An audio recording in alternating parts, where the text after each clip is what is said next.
also talked about some changes to the seizure forfeiture piece, so we're gonna see that.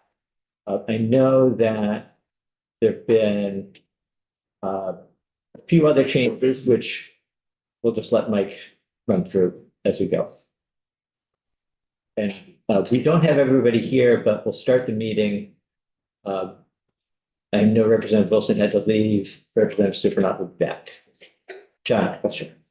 What happened to the registry of loggers? Like, I heard it exists already somewhere, but I just wondered if that was part of this, or is that sort of a education piece that isn't really in this language? Registry of loggers as opposed to, The improvement fraud, land improvement fraud registry, is that what you're talking about? That's in the bill. Yeah, that's new. Yeah. There is no registry. Yeah, he showed it to us. No, there is a home improvement fraud registry. home improvement fraud, yeah, Yes. but not loggers and, yeah. Was there gonna be a registry of just all loggers? No, I don't Never? think so. Well, I don't think we saw that unless it was something that came up in the context of a study, but that might consider lots of things, and that might be one of the things, yeah. There was a discussion when this bill was being formed, whether or not to have loggers be subject to professional licensing. And then if that was the case, then you'd be able to search their license number. That was not included in the bill. Maybe in Maine they do that too, maybe that's where. Maybe. So let's go through the language, Mike. You can walk us through. We don't need to go through, I think, every line of the draft, but you can stop and point out, of course, where there's anything that's different. I don't know if you've highlighted changes, but the underlined changes are still new to, that don't exist in current statute. So the first section is amending the home improvement fraud, so it's home improvement and improvement fraud. There are no changes to the bill as introduced until page 5, which is the chair had referenced earlier, the surety bond requirement being increased from 50,000 to 250,000. Moving on from there, on the next page, under the authority for law enforcement or the attorney general to seize for purposes of forfeiture, I added the state's attorney. This was something that was discussed Friday afternoon for clarity. Technically, the state's attorneys are part of the attorney general, but it's really there for clarity. And you'll see those next two changes on page 8 underneath the financial surety requirements for timber trespass, that there has to be the surety of 250,000, and then clarifying under the seizure for timber trespass, the addition of the state's attorney. Going to Representative O'Brien's point about a registry, or at least part of that discussion, when a person is convicted of timber trespass, the court shall notify the office of the attorney general, and the office of attorney general shall place the person's name on the home improvement and land improvement fraud registry. That is the process for how people get added to the current registry. The court notifies the AG, and the AG adds the person's name to the list.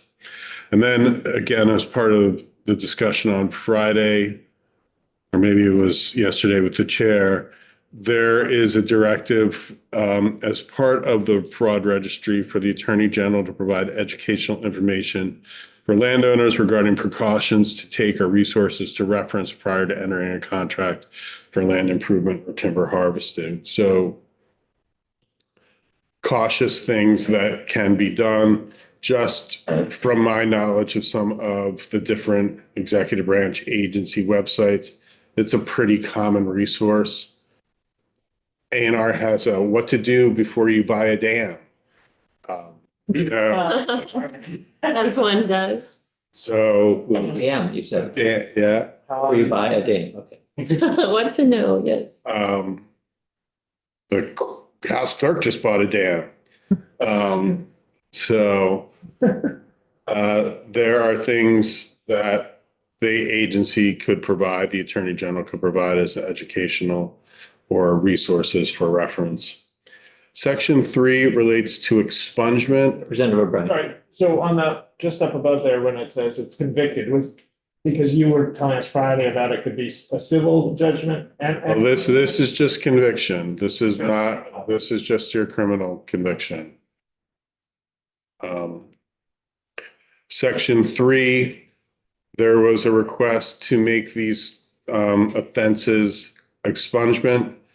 Generally, they probably would, most of them will already be expungible because the first qualifying crime is, which you do not see in this draft, is a misdemeanor. Any misdemeanor is a qualifying violation for the purpose of expungement. But some of the crimes, because they exceed the penalty amounts for misdemeanors, would be felonies. So adding the fact that a home improvement or land improvement fraud or a timber trespass could be expunged is being added on page 10 to the list of expungible offenses. There's an entire chapter about how expungement works. All you need to do to get this crime into that chapter is to list it, and then it's all generic after that. So I think our concern or concern that was raised, and I just want to be sure that we're all on the same page here, was that the concern that was raised that was that the crime would be expunged and before the 6 years had passed or before the amount of time had passed. So rather than make it expungible, it was, I think we were thinking about how do we make it so that it's not inadvertently expunged. So basically what I think you would want to do there is add some conditional language. It is expungible after 6 years. And there are other, fortunately, there's many of them. So I didn't list all of them, but a few of the others have conditional clauses on them. So, okay, good. Let's hear what Representative Rice. Well, I have not read this chapter recently, the part that's omitted, but I would think that in order to get something expunged, you must have completed all of the. Oh, it's a process. Yeah. It is Which, not. I'm just saying, I would think maybe we're taken care of there because you would have to have gone through that 6 years in order to then. Yeah, I mean, I could probably, I'm not prepared to do it right now, but I could come back and like walk you generally through the process. You need a state's attorney to petition for you first. Then I'm going to suggest that we not include language. But please chime in here if I'm misinterpreting, or if I have misinterpreted possibly the committee's thinking on this. We heard testimony from somebody saying, just be aware of that. And maybe we don't really need to be concerned about it. If it requires a state's attorney to speak on your behalf, I would think. Right, I mean, I think there's two considerations. Do you want a felony land improvement or timber trespass to be expungable? And do you want the expungement to occur prior to the 6-year surety provisions?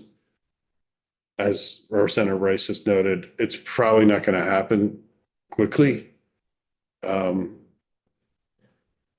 so you could just remove it. Most of them are going to already qualify as expungable. Yeah, I would remove it, and we can, rather than delve into the judicial chapter here, yeah.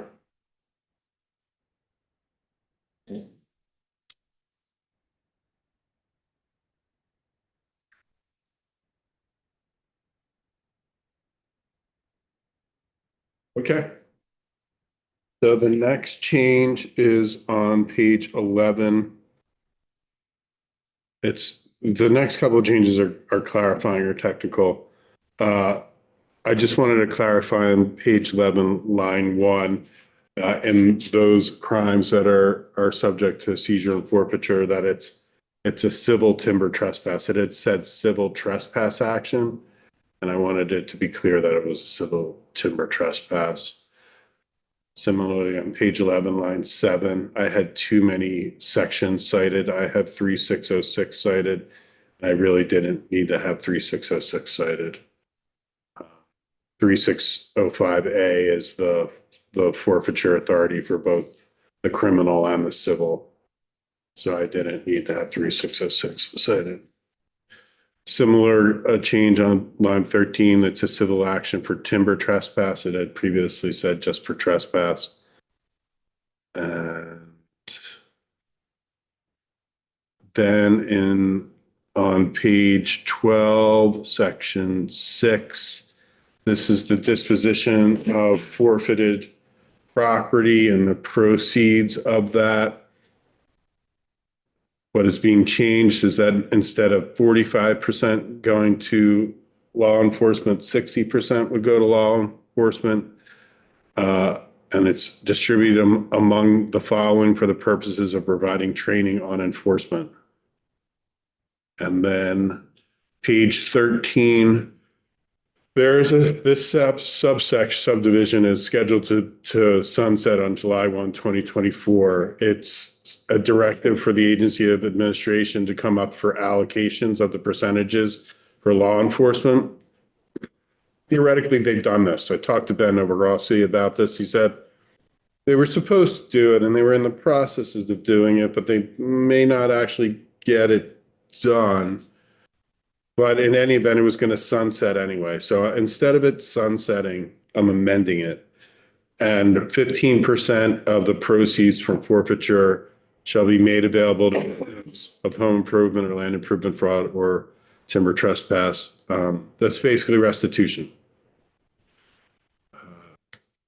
And then the last change here is that instead of 55% being deposited in the general fund, 25% is being deposited in the general fund. And then I repeal the sunset of that language about the allocation by the administration. Because I amended it, I will make that repeal, that sunset effective on passage. It just makes it easier for everything to be done. Really love it.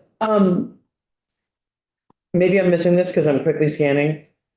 Are we not paying the lien off or the mortgage off on the thing? That's already incorporated Got it. within. Okay, This is the money that's left over. okay, that's what I was thinking. Okay, thank you. So you can see on page 12, lines 14 through 18, the proceeds from the sale shall be used first to offset any cost of selling it.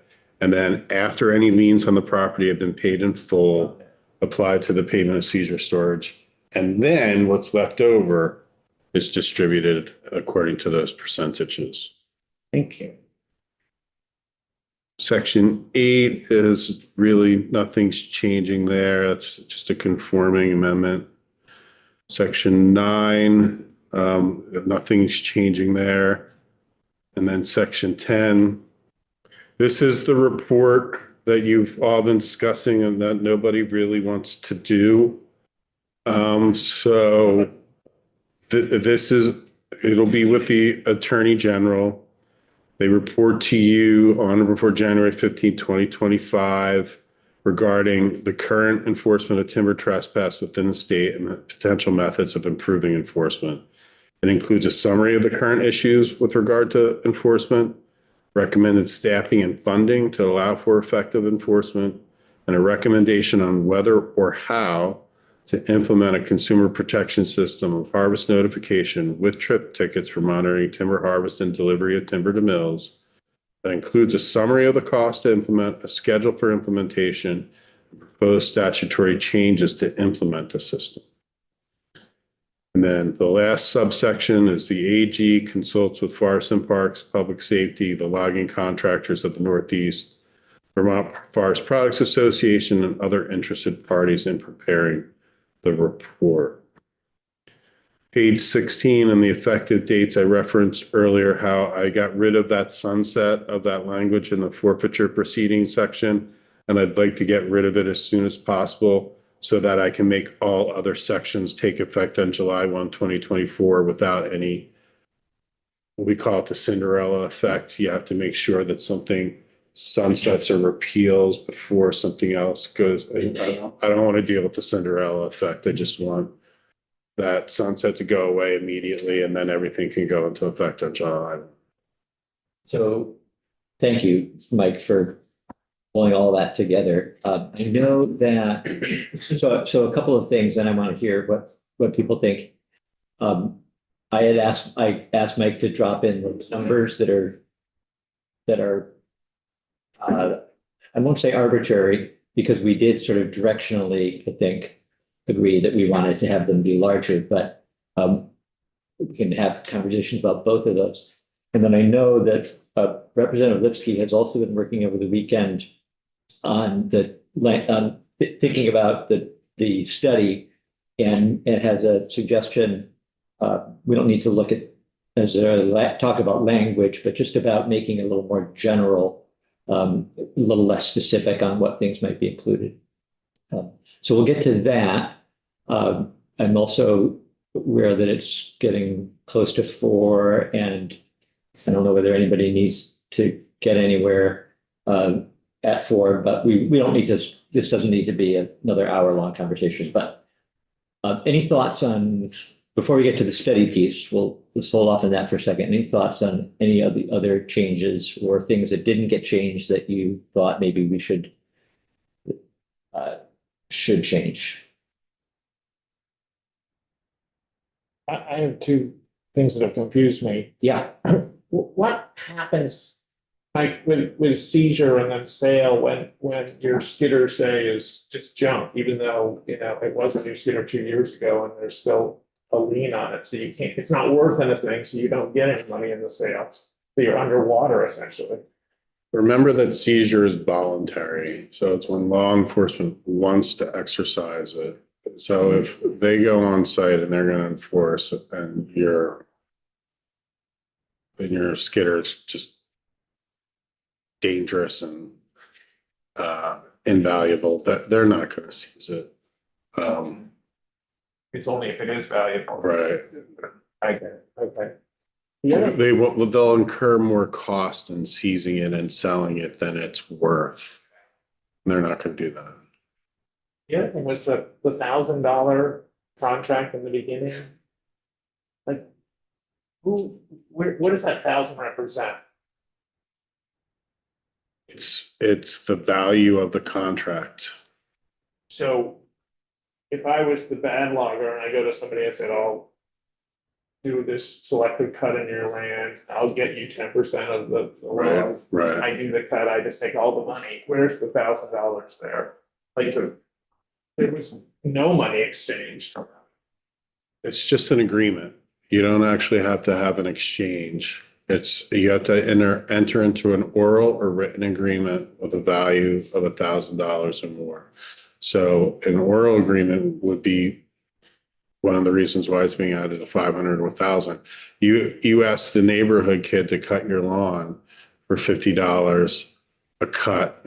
That's going to exceed $500 over the course of a season. And so that's why it was proposed for 1,000, 500 to 1,000, but that's still an oral contract. You agreed to pay that kid for the services of mowing the lawn. A logger comes to you. I was reading some prior bad histories. Literally one of the most notorious people knocked on somebody's door and said, "Oh, we were just down the street doing this. We'll do it for you here." They wrote out a rough contract on the back of a piece of paper. That's a contract. And if it was for more than $1,000, then it's subject to land improvement fraud. Different take on the same language. In the case of a home improvement contract, it's clear that the homeowner is agreeing to pay something to the contractor. Here, where a logger comes in and says, let's enter a contract, I'm imagining the payment is going to be going the other direction. The logger is saying, I will pay you something. Are we inadvertently omitting a situation that, but let's say that the logger says, I'll pay you, take on those trees and I'll give you $500 or $750. And then goes and cuts down lots of trees that weren't part of the deal. Well, that wouldn't be land improvement fraud at that point because he wouldn't have gone over 1,000, but that would be timber trespass. It become timber trespass. And I do want to note that the bill does reference the amendments as introduced. Failure to make the payment under the contract is also now actionable as land improvement fraud. So that just that scenario, if it was more than $1,000 that was supposed to be paid to the homeowner, a failure to make that payment under the contract is action. Representative Pearl. I probably just missed it, Mike. Did we make the change of when it comes to seizure about whether the equipment is actually used in the job or if it could be used in the job? Yeah, it's used as, and I don't know if it shows up here. But it has to be used in the commission of the crime. It does have to be Yeah. used in order to be Yeah. seized. Yeah. So, yeah, but that we did talk about, or somebody suggested, and we did talk a little bit about making it, changing that so that it was broader, that any equipment that could be used would be. Right. So it's page 9. That was used in the commission of the alleged trespass. So that's timber trespass seizure has to have been used in the trespass, and then I don't know if that's something that we should discuss. I guess my feeling was that it was a good idea to change that. Like, yeah. Broader. Yeah. Yeah, I agree. Does that, Mike, any larger issues that raises for you, constitutional issues, or and it was used, could have been used? could have been used. Could be used, yeah. I think, I do think that raises some constitutional issues. When you're in the commission of a violation of law, and remember, for both of these offenses, there's a knowing aspect, knowing for land improvement, knowing or reckless for timber trespass. You know that you're engaged in the crime and you're using the equipment knowingly to engage in that crime. That basically implies that you will forfeit that equipment, or you at least have an understanding that forfeiture is a possibility. When you haven't even used it, I think that's Okay. that does raise due process issues, both procedural and substantive.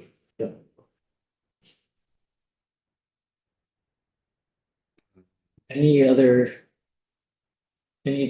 thoughts, feedback? Just on your point, it sounds like then if you can wriggle out of the land improvement fraud by, some sneaky language, whatever, you're gonna land right into timber trespasses. Essentially, you've just gone with this one's land. So That's part of the discussion with the Attorney General when the bill was put together, whether or not to eliminate timber trespass and just make it all land improvement.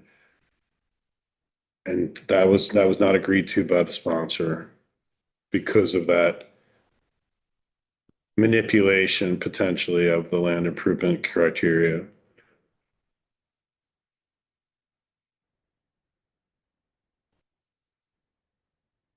All right, why don't we take a look at the language at the very end that talks about this study, which I think reflects pretty accurately what we were looking at last week. And does it, with the exception of the Attorney General now leading this effort, but relying on the input of a number of other entities, including DFR, public safety, private contractors. I think we could add the state's attorneys there if they're not already listed. They'd be willing to participate and should be asked to participate.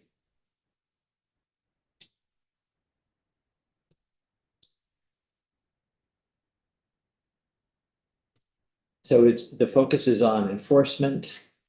It's really the purpose of the study. Or the report. This is I not, would say subdivisions 1 and 2 are about enforcement, and 3 is about a system to help enforcement, but it has broader implications than just enforcement. right, and so I don't want to speak for you, Representative Lipsky, but I think, and you can jump in here anytime you want. I think we just do want to keep the focus on enforcement, and not have, not be looking at something that isn't necessarily related to how do we actually limit this problem or reduce or eliminate the problem? Go ahead, Representative Lipsky. So is it section 10 that is enforcement? Section 10 is the report. And this was the language, not exactly, but very similar to what was being, my understanding, it was being circulated by some of the advocates on the report. Because I can read, if you would like, some of potential language that may regarding the report. That honor, this is Department of the, should be Attorney General, State's Attorney and Sheriff's report on timber trespass enforcement. On or before January 15th, 2025, the Department, the state's attorneys and sheriffs, or the Attorney General's, State's Attorney and Sheriff shall submit to the House committees on agriculture, food resiliency and forestry, on the judiciary, and the Senate committees on natural resources and energy, and on judiciary report that shall include an update on the current challenges pertaining to enforcement of timber trespass laws, with recommendations for programs, policy changes, staffing, and budget estimates to improve enforcement and prevention to ensure consumer protection and reduce the illegal harvesting, theft, and transporting of timber in the state. The Attorney General, State's Attorney, and Sheriff shall consult with Attorney General, the state, the Department of Public Safety, the State Police, the Department of Forest, Parks and Recreation, the Professional Logging Contractors Northeast, the Vermont Forest Products Association, and other interested parties regarding the above issues. So I think the key difference there between what you just read, Jed, and what we've got is that there is less specificity. And so the language that's in subsection 3 there that is trip tickets is made more general.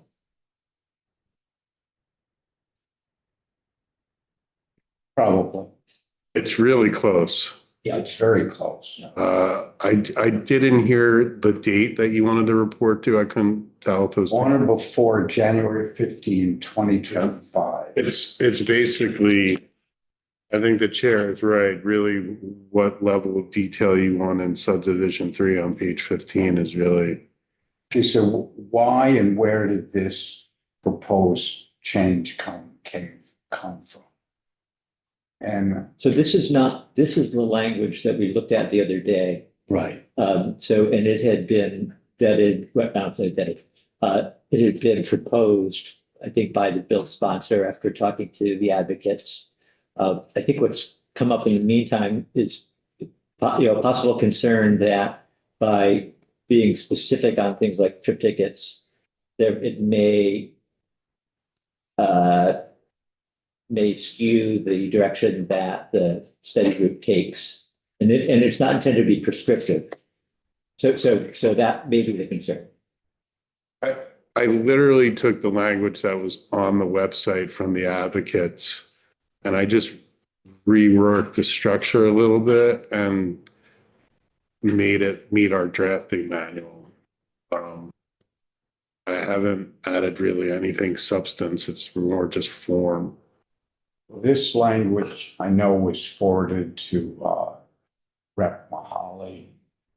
And I'm just saying the language that was on on your committee's website, I cut and paste and then just reworked for form when did you do that? yesterday, When was it on our committees? last week, last Wednesday. So it's the same language we had last week, just slightly, modified to fit So the. Chairman Durfee asked me to take a look at this. And, interact with some advocates from the forest industry, including FPR, Professional Waters Council, and the Vermont Forest Products Association. And in an effort to stay out of the weeds and keep this bill moving forward and get acted on, by not mentioning one or two of 10 or 20 possible options to add teeth, that we'd get objections and hear testimony for, weeks. That's what this new language was about, The new language that you just read. that I just read. And it's been forwarded to the bill sponsor. So- And I don't know that you've heard back. Yeah, so I will just say that procedurally, the bill sponsor is not part of this process any longer. He introduced a bill and now it's our bill, so we will be the ones who make a decision. We certainly want to be aware of concerns that anybody who may be, down the road, bringing to the table. It's good to be aware of those concerns and get in front of them.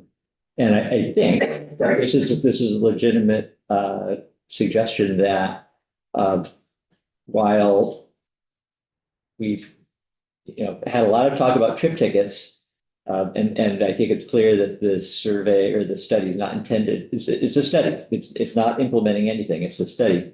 But there are other things that we might have mentioned, and oftentimes it's a good practice, I think, to say we definitely want you to talk about trip tickets. But I don't think that's absolutely necessary. But I'm curious to hear what other people might think about more general language versus more specific language.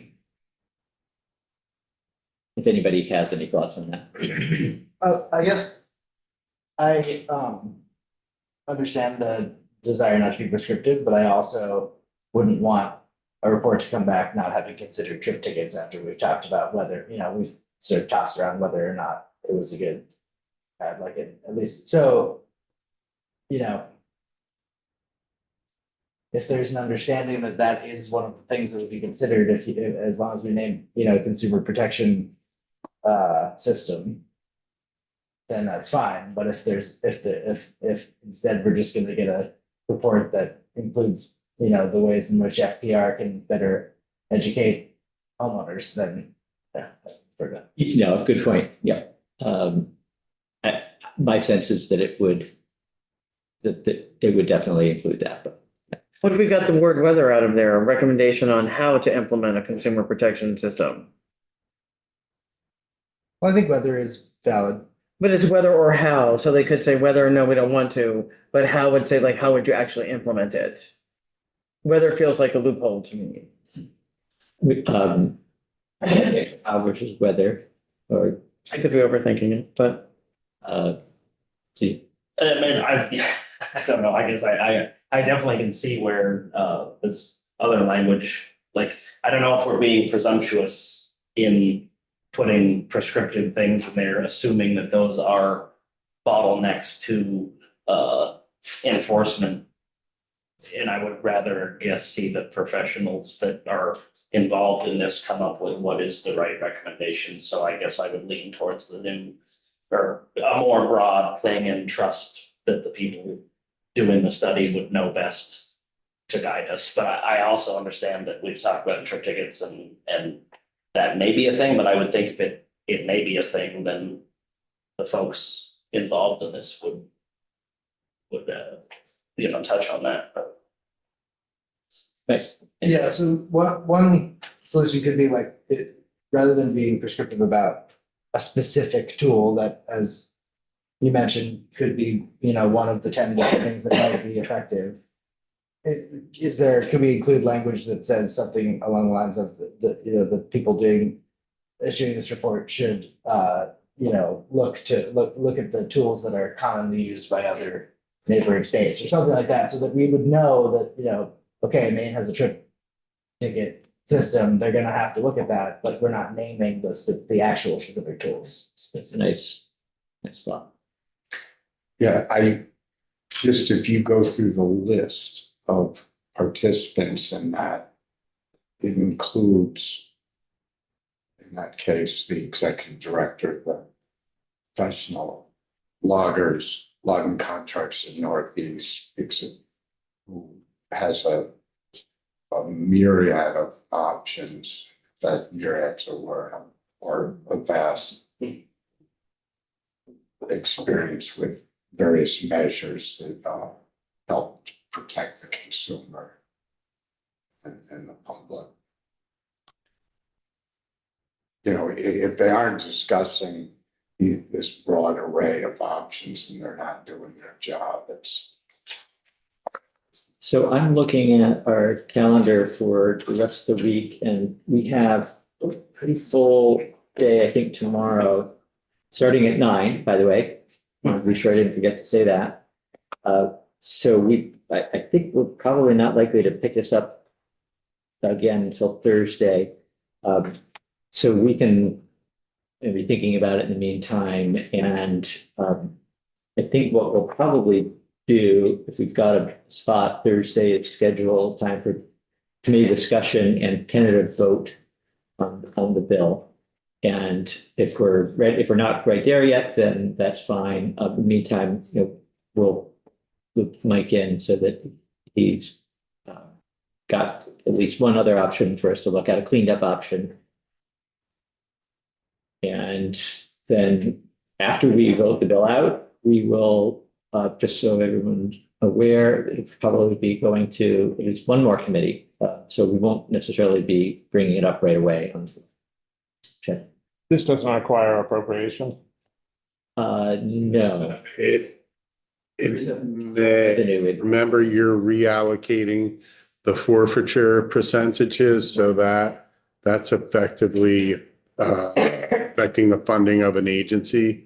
So it may get referred there by the clerk. Yeah, okay. just on your summary that you just finished. Well, it's after 4, but just, I'm not impatient, but I would like to see this move forward. Will you forward the language that I wrote to council? Yeah, but I think we're in, yes, I think that's what we want to do is sort of, it sounds like there's, and maybe I like Representative Rice's suggestion of including a reference to neighboring, practices in neighboring states. Yeah. Okay. Thank you, everybody. Thank you.